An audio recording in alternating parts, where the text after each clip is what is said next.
আল্লাহ পাক রব্বুল আলামিন আপনি আমাদেরকে সুন্দর করে জানাইলেন, ও ঈমানদার বান্দাগণ, ও আমার বান্দারা, ইয়া আইয়ুহাল্লাযীনা আমানুত্তাকুল্লাহ, তুমি আমার বান্দা, তুমি আমাকে ভয় করো, তুমি আমাকে ভয় করো, আমার তাকওয়া অর্জন করো তোমার অন্তরে। ও কুলু কাওলান সাদীদা, এবং তুমি সত্যবাদীদের সঙ্গী হয়ে যাও। চিৎকার দিয়ে বলেন আল্লাহু আকবার। কিন্তু মুসলমান, আজকে আমাদের সমাজে কয়জন সত্যবাদীদের সঙ্গী হয়েছে? না, খুঁজে পাওয়া যাবে না। দেখেন যে যেরকম সে সেই রকম সঙ্গী নিয়ে চলাফেরা করতেছে। কেউ বা গাঁজাখোর, কেউ বা মদখোর, কেউ বা চাঁদাবাজি, কেউ বা টেন্ডারবাজি, কেউ বা দালালবাজি, এইরকম করে খায়। এইরকম কিছু কিছু নষ্ট মার্কা মুনাফিক আমাদের সমাজে আছে না নাই? আছে না? আমাদের সমাজে এইরকম কিছু কিছু নামদারি মুসলমান, কোরআনের প্রতি তারা ঈমান আনতে চায় না, আল্লাহর প্রতি তারা ঈমান আনতে চায় না, ওরা আল্লাহকে বিশ্বাস করতে চায় না। ওরা শুধু কিভাবে কোরআনকে ছোট করা যায় এইরকম পয়দা সব জায়গায় চলাই। কথা বলেন ঠিক কিনা?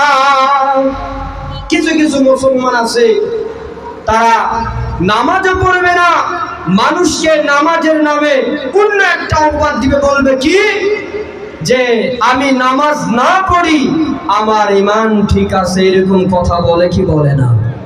অবশ্যই বলে। এই অত্র এলাকায় যদি ওইরকম যদি কোনো সন্তান থেকে থাকে, আমি তাদেরকে বলতে চাই, তুমি নাস্তিক নও, তুমি একদম কাফেরের চাইতেও নিকৃষ্ট। কথা বলেন ঠিক কিনা? আরো জোরে বলতে হবে ঠিক কিনা? এই ফতেহপুর বাজারে, এই বাজারে এখনো কিছু কিছু যুবক দল আছে, যেই যুবক দল কোরআনের পক্ষে লড়ে, যেই যুবক দল কোরআনের জন্য রক্ত দিতে রাজি আছে, যেই যুবক দল কোরআনকে মানুষের সামনে আলোকিত করার জন্য সব জায়গায় যেতে রাজি আছে। কিন্তু কিছু কিছু যুবক আছে, কিছু কিছু মানুষ আছে, এই কোরআনকে দাবানোর জন্য অনেক পয়তারা চালায়।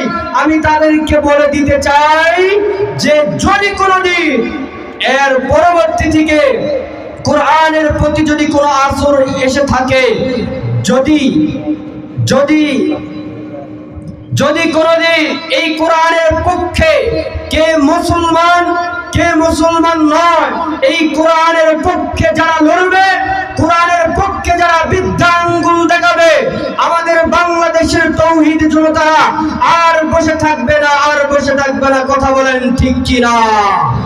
আমার ভাইরা, আমার বন্ধুগণ, আমার বাবাজি,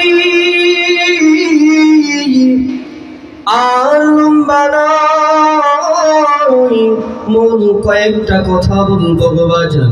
এখানেই বসেন, এখানেই বসে যান, জান্নাতের বাগানে বসে যান।